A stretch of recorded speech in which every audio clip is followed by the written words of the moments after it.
The deep डाईव्हच्या episode 4 मध्ये आपलं स्वागत आहे. हो, पण ही केवळ एका दर्शनाची कथा नाहीये. बरोबर. ही कथा आहे एका वचनाची, एका प्रश्नाची आणि एका 12 वर्षांच्या मुलाच्या संकल्पाची, ज्याने एका संपूर्ण समाजाचं भविष्यच बदलून टाकलं. अगदी. चला तर मग या प्रवासाची सुरुवात करूया. तर कथेची सुरुवात होते एका साध्या प्रसंगातून. रात्री दिव्याच्या प्रकाशात वडील भीमा नाईक आपला मुलगा सेवालाल याला एका वचनाची आठवण करून देतात. वचन होतं की 12व्या वर्षी त्याला देवी भवानीच्या सेवेत समर्पित केलं जाईल. आणि 12वं वर्ष हे वय इथे खूप महत्वाचं आहे, नाही का? नक्कीच. म्हणजे आपल्या परंपरेत हे वय एक प्रकारे आध्यात्मिक शिक्षेची दीक्षा घेण्याचं असतं. अच्छा, म्हणजे बालपणातून एका मोठ्या जबाबदारीकडे टाकलेलं पहिलं पाऊल. बरोबर. पण सेवालाल हे वचन फक्त मुकाटपणे स्वीकारत नाहीत. नाही, ते एक प्रश्न विचारतात यज्ञात होणाऱ्या पशुबळीबद्दल. आणि हाच प्रश्न त्यांच्या संपूर्ण प्रवासाची दिशा ठरवतो. तो त्यांच्यातला एक विचारवंत, एक समाज सुधारक जागा करतो.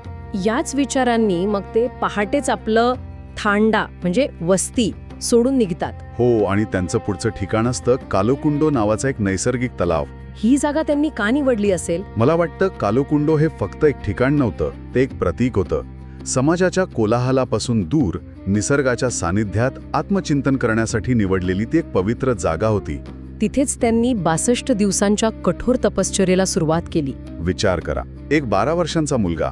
हो, ऊन, वारा, रात्रीची थंडी याची आज कल्पना हे करणं कठीण आहे.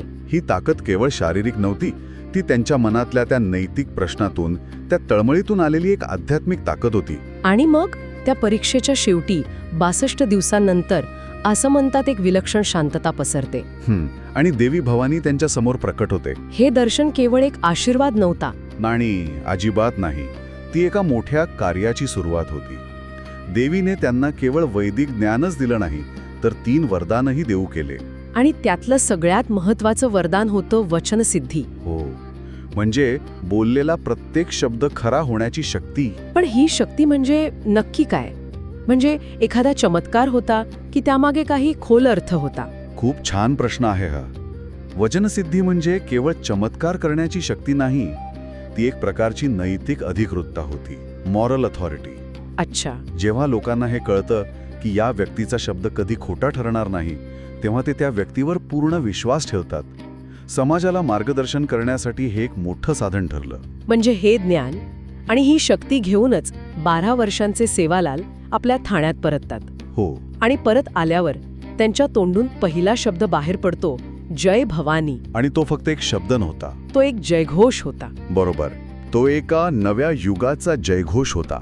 जेव्हा संपूर्ण समाज पारंपरिक वेशात त्या जयघोषाला प्रतिसाद देतो, तेव्हा ती त्या समाजाची नवी ओळख बनते, त्यांच्या एकजुटीचं प्रतीक.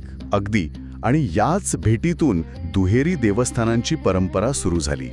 देवी भवानीसाठी लाल ध्वज आणि संत सेवालाल यांच्यासाठी पांढरा ध्वज. हो, आणि हे 2 ध्वज म्हणजे केवळ 2 रंग नाहीत. लाल रंग शक्तीचं प्रतीक आहे, म्हणजे देवीची ऊर्जा.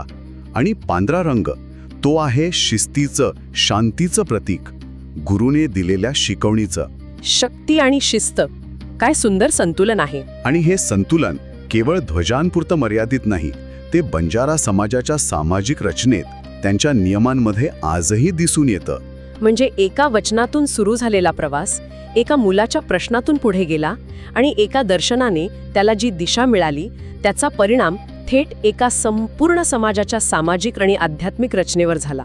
खरंय, ही कथा हेच शिकवते की खरा बदल हा आतून, एका दृढ संकल्पातून आणि नैतिक धैर्यातून घडतो. खरंच, यावर विचार करायला लावणारी ही कथा आहे. एखाद्या व्यक्तीच्या जीवनातील एक क्षण, एक संकल्प संपूर्ण समाजाची ओळख आणि त्यांचं भविष्य कसं घडवू शकतो, नाही का?